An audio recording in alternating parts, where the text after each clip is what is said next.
students, I hope you all are doing well. In this section of my video, I will be going through the concept of distance, displacement and the concept of uniformity of motion, which is actually a topic of class 9th, chapter number 8, motion. Now, in our daily life, when we travel between 2 points, what we do? We start from an initial point and move towards a destination, which is our final point.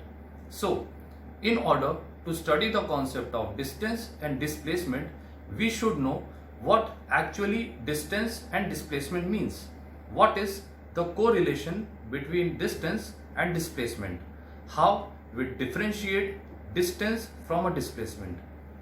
Distance actually covers a concept that if a body starts from a particular point and ends on a certain destination or a final point, the body covers a certain distance or certain path.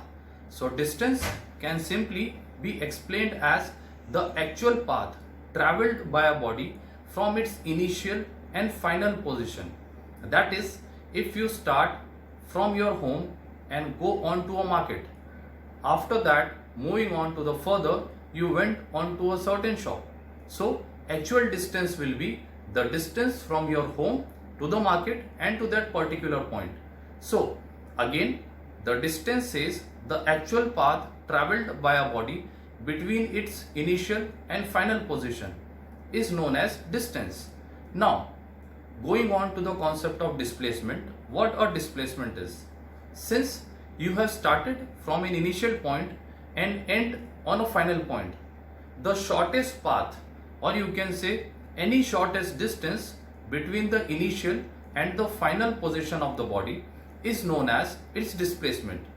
We'll go through the definition of the two parameters and then try to get understood with the help of an exemplar.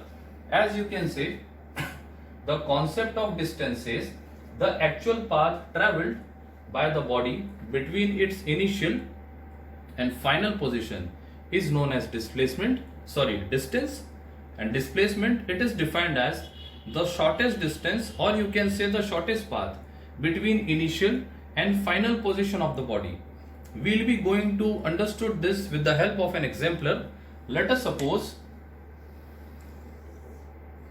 initially the body is at point A. This body starts moving towards point B, which is at a distance of 2 meters. It moves further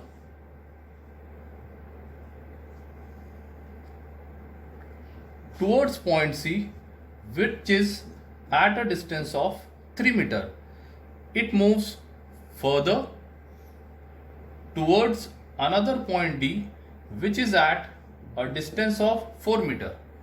So in this diagram, you can say that point A represents the initial position and point D represents the final position. Under this condition, distance is given as path AB plus path BC plus path CD. Path AB is 2 meters, path BC is 3 meters, path CD is 4 meters. That is 4 and 3, 7 and 2, 9. So total distance in this case is 9 meters. Now, talking about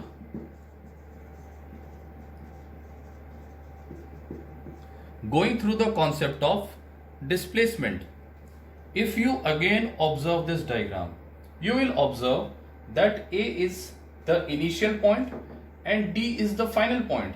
If I say that the distance between A and D is 3 meters, so displacement under this condition is the shortest path from A to D is along AD, which is actually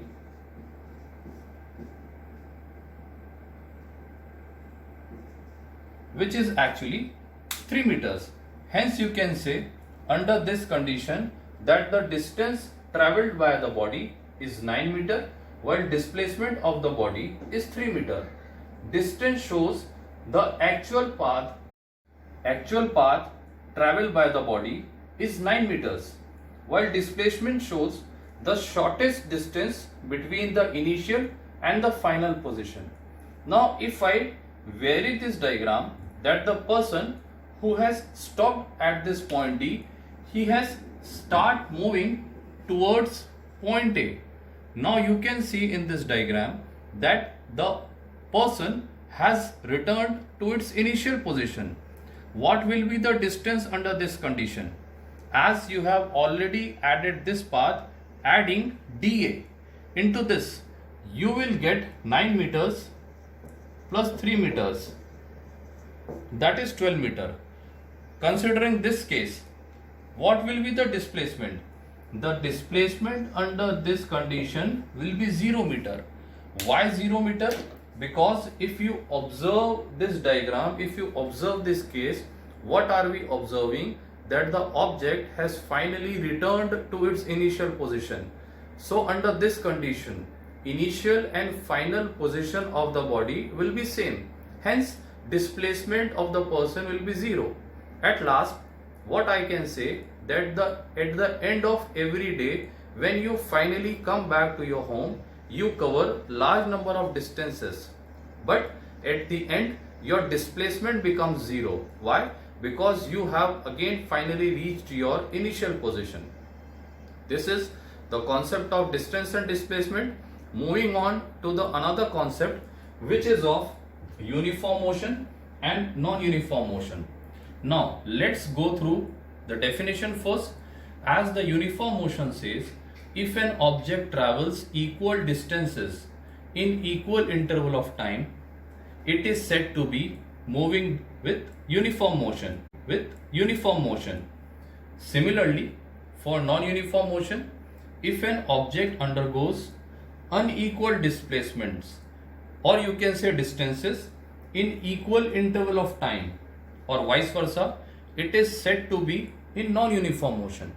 Now again I would like to illustrate this concept, the concept of uniform motion, which says that an object, if traveling equal distances in equal interval of time, let us suppose a total distance of 100 km is to be traveled by a body.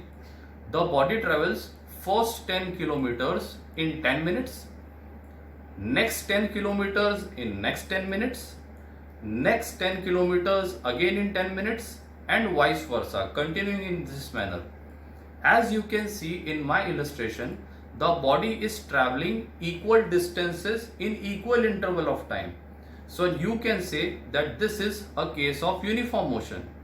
If this is to be a non-uniform motion, then an object should travel an unequal slot of distance. Let us suppose that an object travels 10 kilometers in 5 minutes, next 10 kilometers in 10 minutes, next 10 kilometers in 15 minutes. As you can say that the person or an object is traveling equal distances while the time slot is unequal, or vice versa.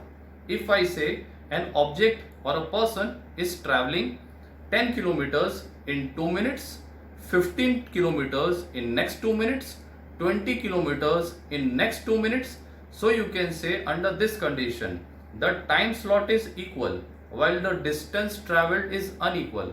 So if an object travels unequal distances in equal interval of time, or you can say equal distances in unequal interval of time, it will be a case of non-uniform motion. Hence, you should remember while studying what are the things which relate uniform to a non-uniform motion. There are simple basics, there are simple concepts of equal and unequal things as just we have studied. So go through this concept thoroughly, as this is very important concept for going through the later section. This was all about distance, displacement, uniform and non-uniform motion. I hope you have understood.